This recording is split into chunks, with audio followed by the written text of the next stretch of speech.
আসসালামু আলাইকুম। কাকু কি অবস্থা? আছি আলহামদুলিল্লাহ। কাকু কি হয়েছে আপনাদের আপনাদের সমস্যা কি বলেন? আমগো তো সমস্যাই একটাই, এখানে মধ্যে একটা মাদ্রাসা আছে আর একটা বাজার আছে এবং দিদিকিটা মসজিদ আছে এবং দিদিকিটা একটা মেডিকেল আছে। আমগো এই রাস্তাটা লই এমন মানুষ দিয়েছে কিন্তু আমরা এই পঞ্চগ্রাম মিলে এমন দুর্ভোগে আছি, মানে যেটা বলার বাইরে। তারা আজকে বিগত 8 থেকে 9 মাস হয়েছে এই ব্রিজটারে এইভাবে কইরা তারা তুইয়া তারা চলে গেছে কি কোনো পরিবর্তন নেই, কোনো একটা পরিকল্পনা একটা রাস্তা করবো তাও কোনো করানো, কিন্তু মানুষের 2 দিন পরে কিংবা 1 মাস পরে মানুষের নৌকা দিয়ে ভাড়া হইতে হবে। একটা মেডিকেল আছে, একটা মাদ্রাসা আছে, একটা স্কুল আছে, একটা বাজার আছে, তারা তো এগুলো থুইয়া গেল কি এখন জনগণ এইভাবে কষ্ট ভোগ করতে আছে।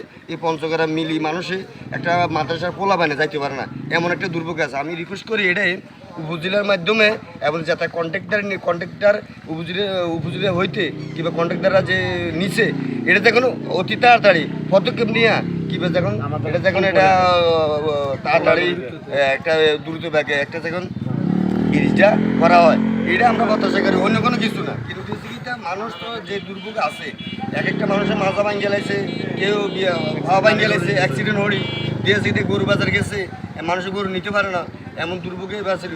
মানুষের ইচ্ছান গেছে, মানুষের এত দুর্ভোগ আসছিল যেটা বলার বাইরে। এই কারণে করতে আসছি এখানে একটা মাদ্রাসা, মসজিদ, বাজার, স্কুল, প্রতিষ্ঠান সব কিছু আছে, কিন্তু তারা এই রাস্তায় এই বাজারের মাঝখানে রাস্তাটা ধুইয়া তারা চলে গেছে। কী কারণে চলে গেছে কি তা কোনো জানি না। এমন কিছু কিন্তু আমরা আবেদন করি কিংবা আমরা পঞ্চগ্রাম মিলে আমরা সবাই মিলে আবেদন করি এমন কিছু অতি তাড়াতাড়ি যখন এই ব্রিজটা যখন শেষ করে দিতে পারে এবং মানুষের যখন দুর্ভোগটা কমে। আর না হইলে মানুষের কীভাবে চলাচল করবে, সামনের দিকে আইতে আছে পানি, মানুষের সামনের দিকে যে বন্যা আইতে আছে, মানুষ পানি আইতে আছে, মানুষ কীভাবে মানুষের এই রাস্তাটা দেখেন, আপনি ঘুরে ঘুরে দেখেন রাস্তাটা, ঘুরে ঘুরে দেখেন কী অবস্থা, রাস্তাটার পরিকল্পনা কী এবং এই অবস্থাতে কীভাবে মানুষের জনগণের মানুষের এই কষ্টটা ভোগ করতে আছে। এমন দিচ্ছি কি এটা আমরা প্রত্যাশা করি পঞ্চগ্রামে মিলি মানুষে আমরা অতি তাড়াতাড়ি যখন এই রাস্তাটা যখন মেরামত করা হয়, ব্রিজটা যখন তাড়াতাড়ি অতি তাড়াতাড়ি যখন এটা মেরামত করে যখন কাজটা শেষ করতে পারে, এটা আমরা প্রত্যাশা করি, অন্য কোনো কিছু না। আজকে 8 থেকে 27 মাস হয়েছে ব্রিজটা এইভাবে তুই তারা চলে গেছে কি কারণে।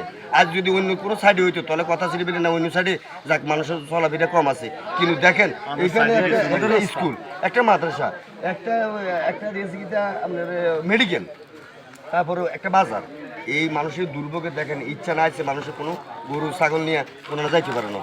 এখন এটা আমরা প্রত্যাশাকারী, আর কোনো কিছু নেই। এটাই। আসসালামু আলাইকুম ওয়া রাহমাতুল্লাহি ওয়া বারাকাতুহু। যারা লাইভটি দেখছেন সবাই শেয়ার করে দিবেন, অন্যকে দেখার সুযোগ করে দিবেন। আসসালামু আলাইকুম ওয়া রাহমাতুল্লাহ।